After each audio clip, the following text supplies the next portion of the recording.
জানেন ইসরায়েলের সরকার অন্যায় এবং অবিচার ভাবে ফিলিস্তিনের সাধারণ মানুষের উপরে দীর্ঘদিন ধরে অত্যাচার নিপীড়ন করে যাচ্ছে।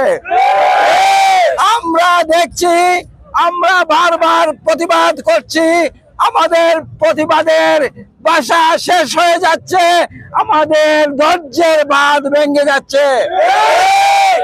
প্রিয় ভাইরা, আগামী দিনে সকল বিশ্বের সকল মুসলমান ঐক্যবদ্ধ হয়ে এই ইসরায়েলি আগ্রাসনের বিরুদ্ধে আমরা এগিয়ে যাব ইনশাআল্লাহ।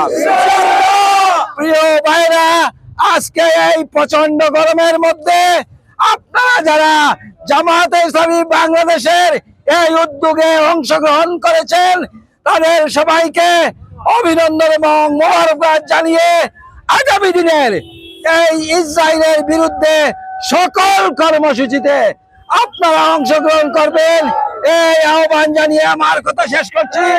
ওয়া আখিরু দাওয়ানা আনিল হামদুলিল্লাহি রাব্বিল আলামিন। আসসালামু আলাইকুম ওয়া রাহমাতুল্লাহ।